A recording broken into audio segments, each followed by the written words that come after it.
The Bronze Bow by Elizabeth George Speare, Chapter 11. Next morning, a meager funeral procession straggled through the village toward the burial ground outside the gates. There were no flutes, no hired mourners, only a scattering of neighbor women wailing half-heartedly, and the trundling cart that carried the body of the old woman. Leading the procession was the lone mourner, a broad-shouldered young man with a fierce, forbidding scowl. After the burial was over, Daniel, turning homeward, saw a hurrying figure from the village, and presently, with a burst of gratitude, he recognized his friend, the blacksmith. "I'm so sorry, my friend," Simon said, wringing his hands. "I tried to get here in time for the burial. I'll go back to your house with you if you don't mind." Simon was the only guest at the funeral feast, which the neighbors spread outside the house. They ate in silence, and when the women had cleared away the dishes and left them alone, Simon turned to Daniel. "What now?" he asked. "Is there more to be done?" Daniel asked wearily. "I meant tomorrow. What are you going to do?" Daniel looked away. Since he had received Simon's message, he had managed not to ask himself that question. "I had another reason for coming today," Simon went on. "I told you in Capernaum that I intended to follow Jesus, but it weighs on my conscience that the smithy is closed. The money does not matter. I've learned to do without that, but it worries me that the tools lie idle while the men have no one to mend their plows. It has been on my mind for some time that you might help me. If you could take over the shop while I'm gone, keep the place from going to seed, I'd be grateful to you." It was like Simon to make it sound like a favor. Daniel stared down at the road and kicked up a spurt of dust with his bare feet. He was almost at the point of tears, yet in the same instant, such a fierce resentment sprang up in him that he dared not look at his friend in the face. They had it all worked out for him. Everyone, the doctor, Leah, the neighbors, and now Simon, took it for granted that he had come home to stay. Did he have nothing to say about it? What about his life on the mountain?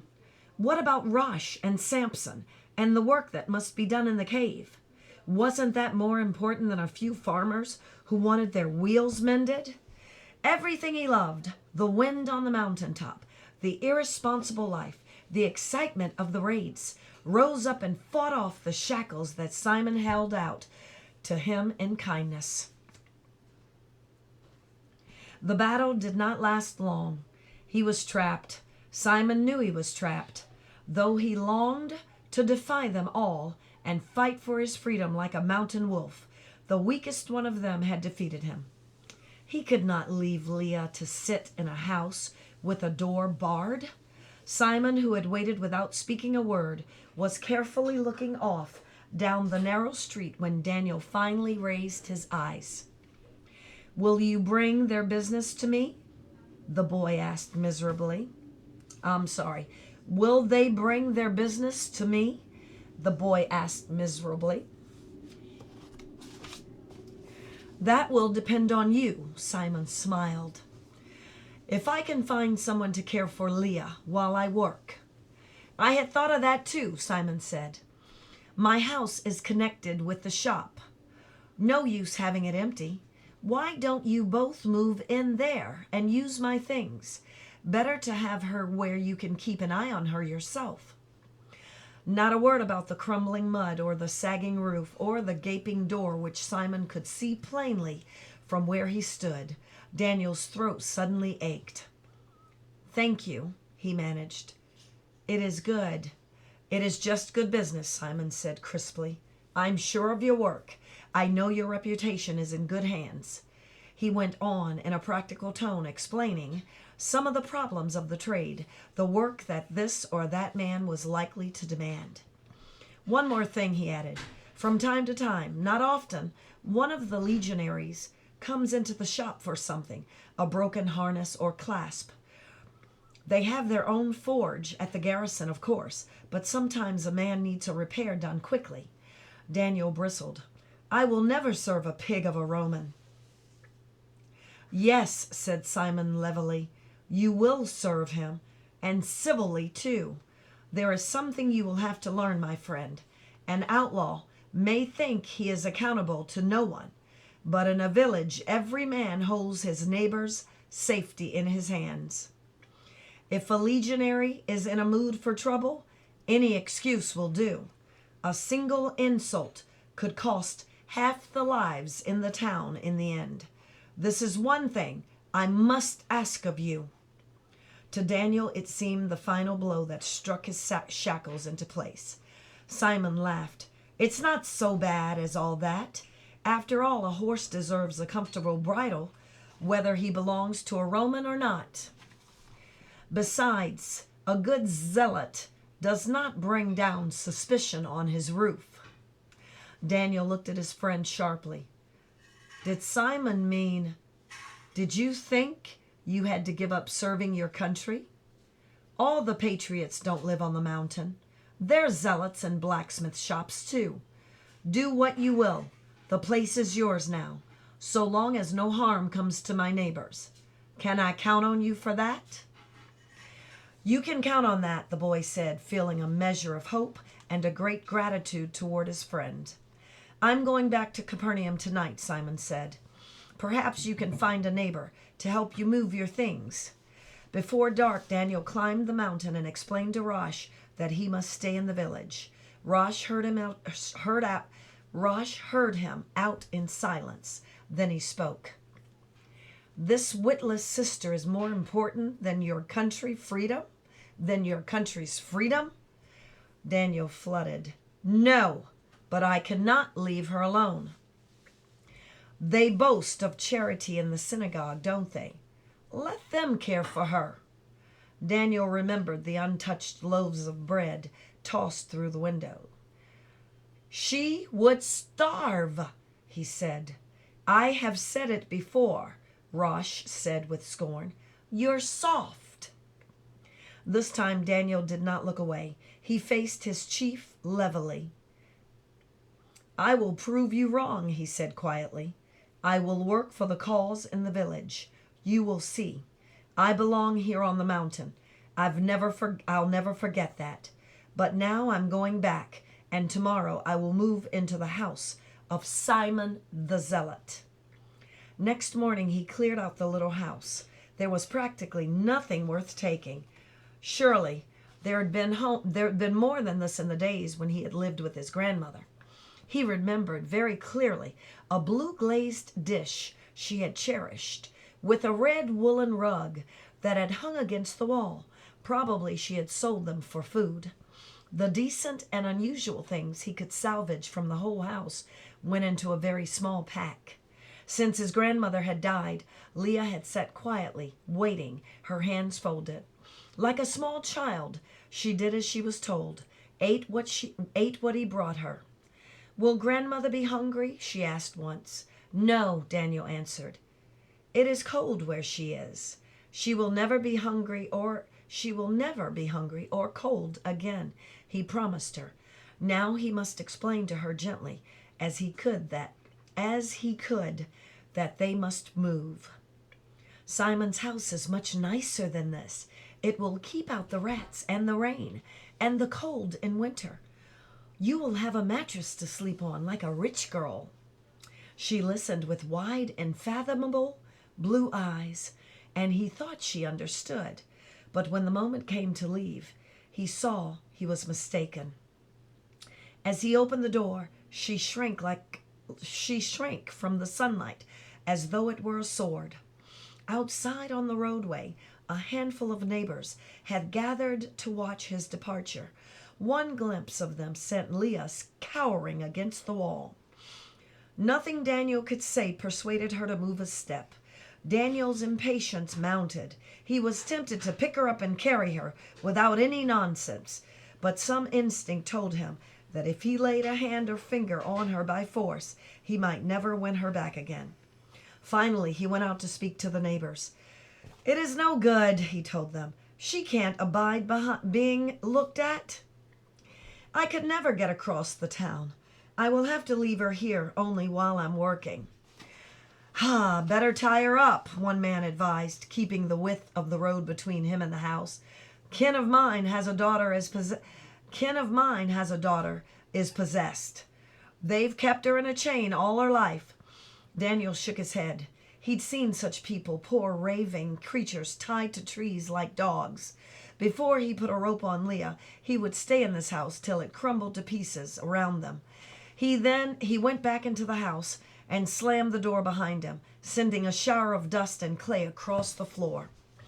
In the afternoon, he answered a cautious knock. Just outside the door stood a vehicle so extraordinary that he stood peering at it, not realizing what it could be. An aged carpenter who lived a short way down the road stood beside the thing, grinning. "It's a litter," he explained, "like those fancy Roman ladies ride in. Lift your sister in, and she'll be as snug as in her own bed. My wife sewed all the cloaks together to make the curtains. There's 4 men ready to carry it up, but we'll stay out of sight till she's inside." A lump pushed up against Daniel's throat. Once again he felt ashamed.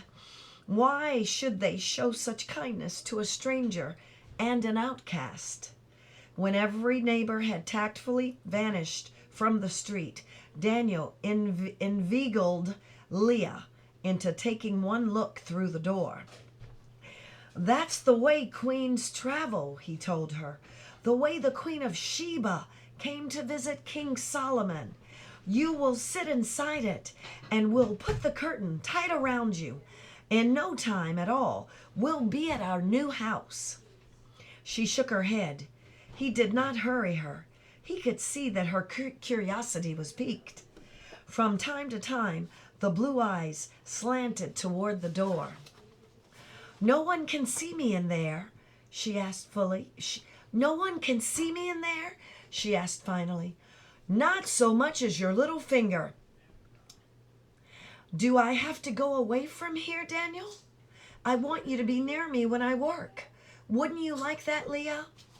After a long time she seemed to give in. She moved toward the door and stood still, terrified. Then, before she could refuse again, Daniel picked her up. He hid her face against his shoulder, whimpering, but she did not scream. He lifted her gently into the little box and drew the curtains around her shuddering figure. So Leah traveled across the village like a queen. Behind her strode Daniel, carrying the sack that held all of their belongings and leading the small goat by its tether. A neighbor boy carried the loom, the only valuable thing Leah possessed. There was so much work to do in the new house that he scarcely had time to think of the cave. Very, very early in the morning, before the women and girls were likely to be about, he carried the water jars to the well. This was not a man's job, nor was the sweeping or the cooking or the washing of clothing. Still, these things had to be done after a fashion. He had learned to care for himself in the cave, where there had been no women to wait on them, but everything was more complicated here in the village, and in addition there was Leah to provide for. The moment the shop door was open, villagers appeared with work they had saved for Simon's return. They watched the strange young blacksmith with suspicion, waiting to see what he could do. Daniel took up the challenge. He could not deny that it was a satisfaction to step every morning into Simon's tidy shop, stocked with bars of iron and hung with rows of tongs and chisels and hammers. For 5 years Daniel had smelted his own ore and fashioned it with clumsy makeshift tools. He had never realized that he was learning to make up in skill what he lacked in equipment. After a little practice, he discovered that he could make Simon's tools do just what he wanted them to do. The work he turned out was true and light and strong. Word went around that the new smith was a good worker, for all his fierce, unapproachable scowl. With money in his pocket, for the first time in his life, he was able to buy meat from the butcher and round flat loaves of barley bread from the baker. He did not eat as well as he had on the mountain, where meat from the farmers flocked. Farmers flocked had been free for the plundering, but he suspected that Leah had never known such plenty. Once the shock of the journey and terror of the new house wore away, Leah settled down unprotestedly. Unprotestingly. She began to take pleasure in very small things, in combing her long hair, in arranging the row of jars along the shelf, in watching the pattern of sunbeams along the plaster wall. She reminded him of Samson. The way she did not want to jet him out of her sight. Odd, he thought, how he had shaken that great black shadow only to be chained now to a little gray one, scarcely bigger than a mouse, but inescapable. Leah insisted that the door between the house and the shop be left open. For hours on end she sat and watched him through the opening. When customers entered the shop she would disappear, waiting concealed in a corner till they had gone. Sometimes he suspected that she watched them too from behind the long yellow hair. Daniel was concerned that she was idle all day long. He urged her to work at the loom, but though she was willing, she had no notion where to procure the thread. Her grandmother had brought her thread and taken away the finished cloth. That was all she knew. One morning, however, a man called at the shop, not with a tool to be mended, but with skeins of fine linen.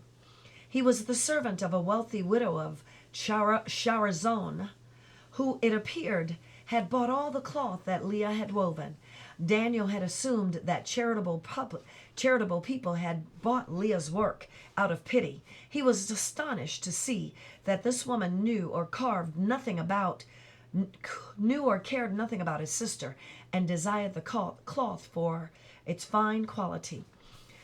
The servant was much relieved to have tracked down the weaver. Daniel set up the loom in the corner, so that sitting there before it, Leah could see through the open door in his shop. Then he watched with amazement as she threaded it with expert fingers. One morning, when business was slack, Daniel discovered a measure of wheat flour on Simon's shelf and decided to try his hand at bread making. He lighted a fire in the clay oven outside the door, measured out a little pile of flour, stirred in some water, and began to pat the lumpy mixture into a flat cake, trying to remember how his mother had once done it. Absorbed in the work, he was startled when two small hands suddenly thrusted themselves into the mixture. "That's not the way," Leah said softly. She patted the lump on a flat stone, rolled it deftly with a flat roller which she took from the shelf, and handed him the thin circle of dough, ready to plaster against the wall of the oven. It gave off a delicious fragrance as it baked, and came from the oven crusty and satisfying. After that they made their own bread together and saved the money that had gone to the baker. She taught him how to save a bit of dough for leavening for the next day's baking. An even greater surprise was to come. Behind the house, Simon had planted a small plot of vegetables, enough to supply his own solitary table. Through the luxuriant tangle of weeds there had sprouted untended, Daniel glimpsed the shiny green of a cucumber, and one evening after he had closed his shop, he went out to clear away the weeds and see what else might be hiding there. He had worked for some time, liking the feel of the green plants and the smell of the earth, when he heard a soft footstep behind him, and suddenly Leah knelt beside him, thrusting her hands into the green leaves as she had thrust them into the dough. "Don't, Daniel," she said. "You are pulling up all the carrots." He watched her, almost afraid to speak. She showed him. "These red leaves are beets, and these are onions. All the rest are weeds." After that, Leah spent many of the daylight hours in the garden, hidden by the high surrounding wall. Her pale cheeks took on a faint golden tinge. Blowing up his fire in the shop, Daniel pondered, without the faintest idea what had really gone on in the dim shuttered house behind the cheesemakers. He had taken for granted that Leah had lost her wits on the terrible night of her childhood. Was he any better? He thought now with shame than the neighbors who would have tied her with ropes. Nor could he blame his grandmother. She had been grief-stricken and worked to the bone, terrified by the child's screaming spells, afraid to trust her with any household task. How he saw that Leah remembered accurately almost everything she had watched her grandmother do. Praise be, she could take over most of the work of the house from now on, and he would feel more like a man. Yet as the days went by, he saw that he had been too quickly encouraged. The weaving progressed at snail's pace. The slightest effort exhausted the girl. She was often fretful, complaining of the horrid men who had come into the shop and demanding that he lock the door behind them. He could not get it through her head that he had a business to carry on. At a moment when she seemed most content, a knock at the door and a shout in the distance, the most trivial sound could reduce her to utter helplessness, and it might be hours or even days before she would so much as pick up a spoon. On other days, she swept out the house, combed her hair, and sat passing the shuttle through the threads for hours. Daniel gave up trying to understand her and accepted her, as he had accepted Samson, as a burden he was doomed to carry. Late one afternoon, Daniel looked up to see a legionary standing in the doorway. He had almost forgotten Simon's warnings, but even as his hammer arm stiffened, he remembered and laid down the hammer on the stone. He did not spit, but there were often other ways of showing his contempt. He bent over his work, absorbed in it, sanding over and over an imaginary flaw on the surface of the smooth metal. Finally, in his own good time, he raised his head. He saw that he had made his point. The soldier's face was flushed an angry red, but he said nothing. Doubtless, he too was under orders to preserve the peace. "My horse has a broken bridle ring," the soldier said, in stilted, reasoning good Aramaic. Daniel reached out the thing as though it were a scorpion. "It will take some time," he muttered. "Come for it tomorrow." "I need it at once," the Roman answered. "I will wait for it now." Daniel studied him, trying to assess how much delay the man would tolerate. Then, with a shrug, he set to work. The sooner the job was done, the sooner his shop would be rid of the man.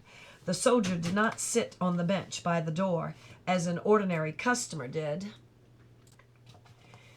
He hesitated through pride. Daniel would not admit that it might be decency, waiting to be asked. Let him rot away on his feet, Daniel thought. He would get no invitation in this shop. Turning his back, Daniel seized the bellows and blew up the fire. When he straightened again, the Roman was pulling off his helmet, revealing crisp, fair hair. He wiped the back of his hand against his wet forehead, where the metal had left an uncomfortable-looking crease. With a shock, Daniel saw that he was very young, certainly no older than Joel. The beardless cheeks and chin scarcely needed a razor. His skin was white, mottled and peeling from exposure to the sun, so that he could not have seen service long under Galilean skies. The eyes that stared back at Daniel were a clear, bright blue. He looked as though he might be about to speak, and Daniel turned his back and resumed his work. He took a ridiculously long time for the simple job. Then finally he turned again. The soldier still stood, looking hot and uncomfortable, swinging the bronze helmet from one hand. He was no longer looking at the anvil, and Daniel, swinging to follow that intense blue gaze, suddenly stiffened with horror. The door to Simon's house stood open. Leah, who had surely not known the man was there, was coming through the little rear door from the garden, her hands full of green lettuce. The long golden hair streamed around her shoulders, lighted up all around her head from the sunlight behind her. Her eyes, blue as the quetzal blossoms, were empty with surprise. Before she could shriek back, with one lunge, Daniel slammed the door behind them. The murderous hate boiled up in him. Murderous hate boiled up in him. How dare the man look at his sister? The very touch of his eyes had defiled her, as surely as though he had touched her with his hand. Daniel was quivering as he handed over the bridle ring. It took every ounce of his will not to hurl the coin back into that blonde face. That night he began again to think of the mountain. The end of chapter 11.